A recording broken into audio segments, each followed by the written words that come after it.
கோதானம் செய்வதால் நம்முடைய பரம்பரைக்கே புண்ணியம் சேரும்.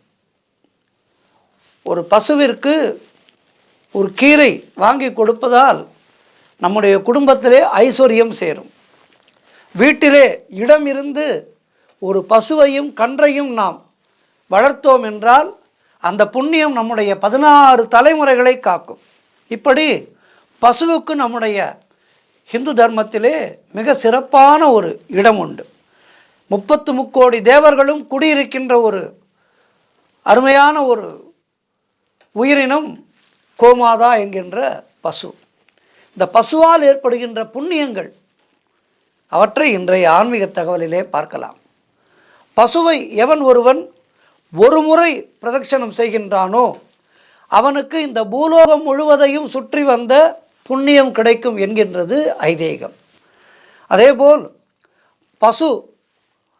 பசுத்தாயை பூஜை செய்தால் அந்த பூஜையால் பிரம்மா, விஷ்ணு, ருத்ரன் முதலான எல்லா தெய்வங்களையும் பூஜை செய்த புண்ணியம் நமக்கு உண்டாகும். அதனால்தான் புது இல்லம் போகும்போது கோமாதா பூஜை செய்து உள்ளே செல்கின்றோம். அனைத்து தெய்வங்களும் இந்த இல்லத்திலே குடியிருக்க வேண்டும் என்பதற்காக எல்லா தெய்வத்தினுடைய பிரதிநிதியாக கோமாதாவை வைத்து பூஜை செய்கின்றோம். அதேபோல் நான் முன்பே சொன்னது போல் பசு உண்பதற்கு புல் கொடுத்தாலும் சரி, பசுவினுடைய கழுத்து பகுதியிலே நன்கு சொரிந்து விட்டு அதனை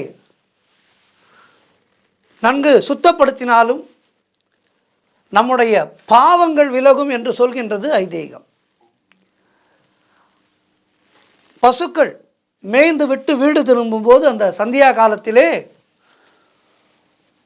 கோத்துளி காலம், அதாவது ஒரு லக்னம் என்று அழைக்கப்படுகின்ற அந்த காலத்திலே, அந்த காலம் நமக்கு மிக மிக புண்ணியமான வேளையாகும். பசு நடக்கும்போது எழுகின்ற அந்த புழுதியானது நம்முடைய உடம்பிலே படுவது என்பது 8 வகை புண்ணிய ஸ்நானங்களிலே ஒன்றாக கருதப்படுகின்றது.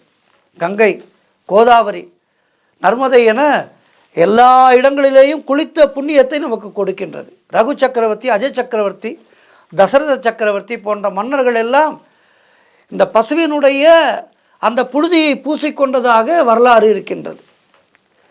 மா என அந்த பசு கத்துகின்ற ஓசை அந்த பகுதி மொத்தத்திற்கும் மங்களத்தை தரும் என்று சொல்கின்றது.